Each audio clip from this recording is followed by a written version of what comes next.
नमस्कार बच्चों, आप सबका स्वागत है मेरे YouTube channel in your science teacher में। बच्चों, लास्ट सेशन में हम लोगों ने एसिड्स के बारे में पढ़ा था। इस सेशन में हम लोग बेसिस के बारे में पढ़ेंगे। ओके, तो चलते हैं टॉपिक पे। सबसे पहले हम ये देखते हैं बेसिस हम किन्हें कहते हैं। What are bases? तो बेसिस आर मेटल ऑक्साइड्स और मेटल हाइड्रोक्साइड्स और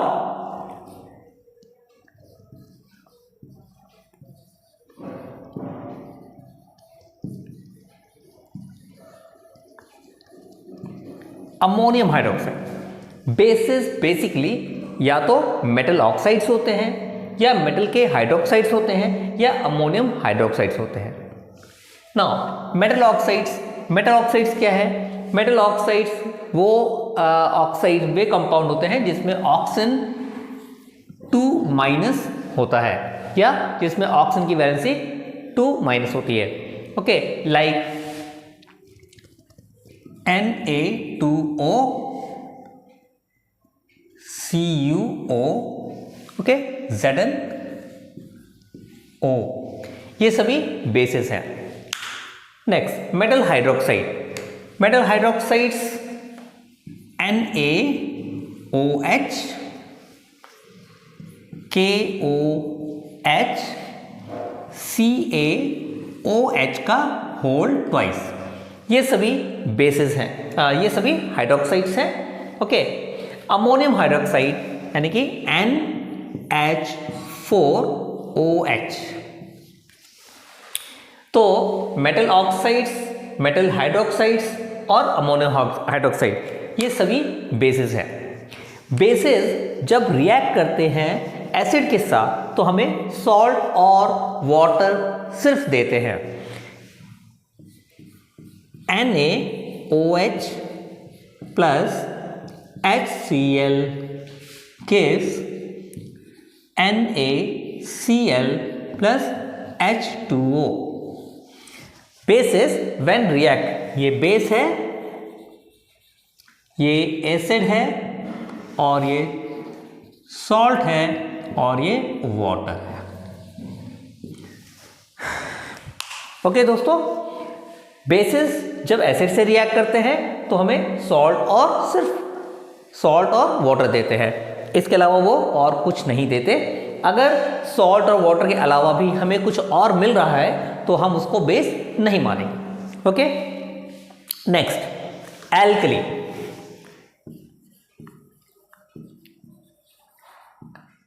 एल्कली क्या होते हैं? ऐसे बेस जो पानी में डिसॉल्व हो जाते हैं उन्हें हम एल्कली कहते हैं। मतलब जैसे NaOH, अगर हम इसको पानी में डालें तो ये पानी में डिसॉल्व हो जाता है, तो NaOH एक एल्कली है। उसी प्रकार से KOH, अगर हम इसको पानी में डिसॉल्व करें तो ये पानी में डिसॉल्व हो जाता है, तो ये भी एक एल्कली है। ओके लेकिन अगर हम कॉपर ऑक्साइड को पानी में डिसॉल्व करें तो ये पानी में डिसॉल्व नहीं होता, या अगर हम कॉपर हाइड्रोक्साइड को पानी में डिसॉल्व करें तो ये डिसॉल्व नहीं होते। तो इस तरीके से ऐसे बेसिस जो पानी में डिसॉल्व नहीं होते उनको हम एल्कली नहीं कहते। यानी कि alkalis are only those base which dissolve in water. Next topic है क्लासिफिकेशन ऑफ बेसिस। बेसिस को हम कई तरीके से क्लासिफाई कर सकते हैं। तो सबसे पहला, on the basis of strength, हम बेसिस को दो तरीके से क्लासिफाई कर सकते हैं। Strong base and weak base. On the basis of strength. Okay, तो on the basis of strength यानी स्ट्रेंथ के आधार पे बेसिस दो प्रकार के होते हैं, स्ट्रॉन्ग बेस एंड सेकेंड है वीक बेस। अब ये स्ट्रॉन्ग बेस क्या होते हैं? स्ट्रॉन्ग बेस ऐसे बेस होते हैं जिनको हम पानी में डिसॉल्व करें वो पूरी तरीके से आयनाइज हो जाएं। ऐसे बेसिस को हम स्ट्रॉन्ग बेस कहते हैं। ओके, वीक बेस क्या है? जैसे NaOH। NaOH एक स्ट्रॉन्ग बेस है, अगर हम इसको पानी में डिसॉल्व करते हैं तो ये पूरा आयनाइज हो जाता है। ओके, वीक बेस क्या है? कि ऐसे बेसिस जो पानी में डिसॉल्व होने पर पूरी तरह से आयनाइज नहीं होते। ओके, जैसे NH4OH, ये एक वीक बेस है। Okay, classification of base on the basis of acidity of base. Okay, तो सबसे पहले देखते हैं acidity of base. Acidity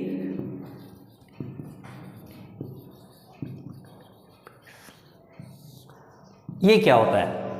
acidity of base का मतलब है कि पर मॉलिक्यूल ऑफ बेस, अगर हम किसी बेस को वाटर में डिसॉल्व करते हैं तो उसके एक मॉलिक्यूल से कितने OH माइनस आयन हमें मिलते हैं। सपोज NaOH है, इसको हम वाटर में डिसॉल्व करते हैं तो हमें एक OH माइनस आयन मिलता है।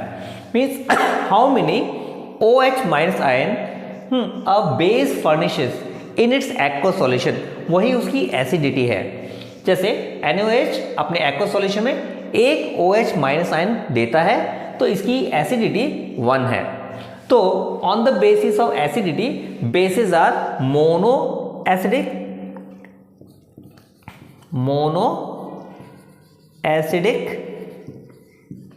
बेस, जैसे NaOH,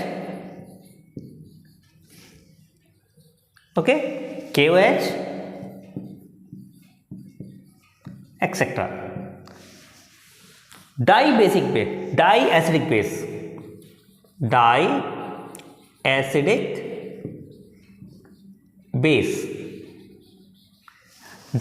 बेस क्या है?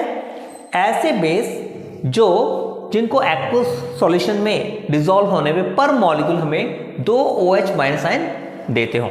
जैसे CaOH का होल ट्वाइस, ये हमें कैल्शियम 2+ और OH माइनस।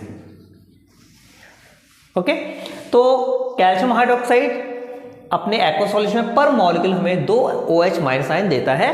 तो इस तरीके से कैल्शियम हाइड्रोक्साइड एक डाई एसिडिक बेस है। नेक्स्ट, ट्राई एसिडिक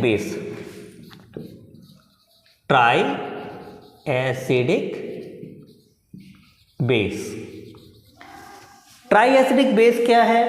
तो ट्राई एसिडिक बेस वे बेस हैं जिनको जब हम डिसॉल्व करते हैं वाटर में तो पर मॉलिक्यूल वो 3 हाइड्रोक्साइड आयन देते हैं। जैसे एल्यूमिनियम Al हाइड्रोक्साइड का whole thrice.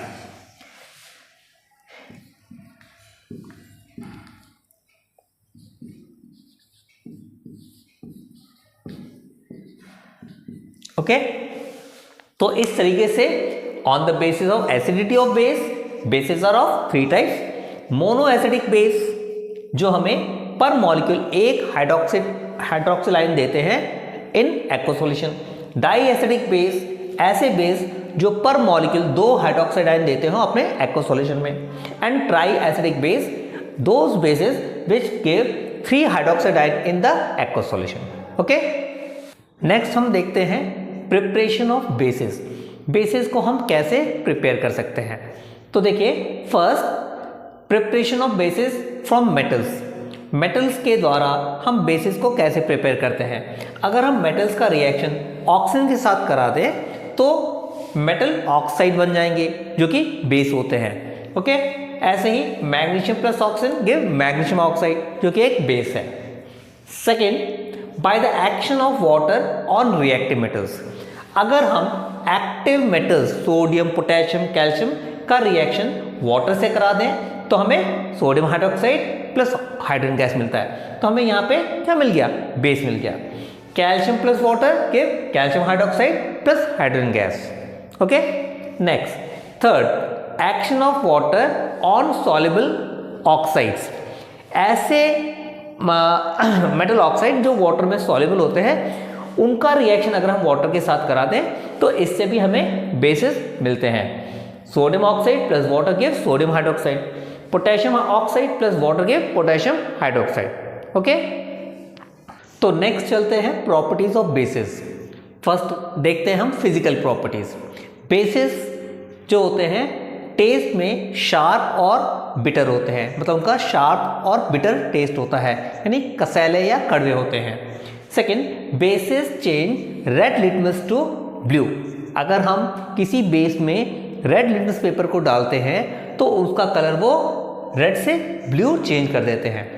Next, methyl orange, जो कि एसिडिक सॉल्यूशन में ऑरेंज होता है, एसिडिक ऑरेंज मेथिल ऑरेंज को का कलर ऑरेंज से येलो टर्न कर देते हैं। फिनोल्फ्थालीन, जिसका कलर एसिडिक सॉल्यूशन में कलरलेस होता है, लेकिन अगर हम उसको बेस में डालते हैं तो उसका कलर पिंक टर्न कर जाता है। ओके, तो ये कुछ इंडिकेटर्स थे, या कह लीजिए इंडिकेटर्स थे जो बेस में अपना कलर चेंज करते हैं। तो मेथिल ऑरेंज ऑरेंज से येलो हो जाता है, फिनोल्फ्थालीन कलरलेस टू पिंक कर देता है, और जो लिटमस पेपर है तो red litmus paper blue turn कर जाता है। बेसिस आर सोपी इन टच या टू टच। बेसिस को अगर हम टच करते हैं तो आपको साबुन जैसा टच फील कराते हैं, स्लिपरी होते हैं, कुछ वैसा ही होता है। दे आर सोपी टू टच। ओके, जो बेसिस होते हैं वो स्ट्रॉन्ग इलेक्ट्रोलाइट्स होते हैं और mild corrosive action on skin, मतलब इनका हमारे स्किन पर ज़्यादा एक माइल्ड कॉरोसिव एक्शन होता है, मतलब ये बहुत ज़्यादा हमारी स्किन को नुकसान नहीं पहुंचाते, बट हाँ हल्का फुल्का इनका नेचर जो होता है वो कॉरोसिव होता है। ओके, तो नेक्स्ट चलते हैं हम लोग chemical properties of basis. Properties of basis, chemical properties of basis. तो केमिकल प्रॉपर्टीज ऑफ बेसिस में नंबर 1 है कि बेसिस जो स्ट्रॉन्ग बेसिस होते हैं वो एटमॉस्फेयर से कार्बन डाइऑक्साइड को एब्जॉर्ब करके उनको कार्बोनेट्स में डिपॉजिट कर देते हैं। ओके, तो NaOH plus carbon dioxide gives sodium carbonate plus water, यानी कि जो स्ट्रॉन्ग बेसिस हैं वो एटमॉस्फेयर से कार्बन डाइऑक्साइड को एब्जॉर्ब करते हैं और उसको कार्बोनेट सॉल्ट में कन्वर्ट कर देते हैं। Okay, second, bases neutralize acid. Bases जो होते हैं वो एसिड को न्यूट्रलाइज करते हैं, ये हम पहले भी पढ़ चुके हैं कि जो एसिड प्लस बेस मिलकर सॉल्ट और वाटर देते हैं। इस तरीके से एसिड बेसिस जो होते हैं एसिडिक इफेक्ट को कंप्लीटली न्यूट्रलाइज कर सकते हैं। थर्ड, जब एल्कलीज को हम अमोनियम सॉल्ट के साथ गर्म करते हैं तो हमें अमोनिया गैस मिलती है, यानी कि अगर कोई अमोनियम सॉल्ट है उसमें अगर हम बेस डालेंगे तो हमें अमोनिया गैस मिलेगी। जैसे NH4Cl प्लस NaOH, हमने NH4Cl को NaOH के साथ गर्म किया तो हमें NaCl plus water plus ammonia gas मिलती है। ओके, तो ये कुछ प्रॉपर्टीज थी बेसिस की। आगे हम चलते हैं तो नेक्स्ट है general uses of bases. Basis का हमारे जीवन में क्या यूज है? तो देखिए, जो NaOH है इसका इस्तेमाल हम लोग सोप बनाने में करते हैं, in making soap. Okay, KOH इसका भी इस्तेमाल हम लोग सॉल्ट्स को बनाने में, सोप बनाने में और एल्कलाइन बैटरीज में करते हैं। नेक्स्ट है मैग्नीशियम हाइड्रोक्साइड। मैग्नीशियम हाइड्रोक्साइड जो बेस है इसका इस्तेमाल हम लोग एंट एसिड्स में करते हैं जो हमारे स्टमक की एसिडिटी को न्यूट्रलाइज करता है। सेम वे एल्यूमिनियम हाइड्रोक्साइड, इसका भी इस्तेमाल हम लोग एंटीएसिड्स बनाने में करते हैं। अमोनियम हाइड्रोक्साइड, इससे हम लोग कपड़ों पे लगे जो ग्रीस के दाग वगैरह होते हैं उनको हटाने में यूज करते हैं, लॉन्ड्री वगैरह में। एंड कैल्शियम ऑक्साइड, इसका इस्तेमाल हम लोग लैबोरेटरीज में एज ए ड्राइंग एजेंट करते हैं। ओके, तो ये कुछ जनरल प्रॉपर्टीज थी, यूजेस थे बेस की।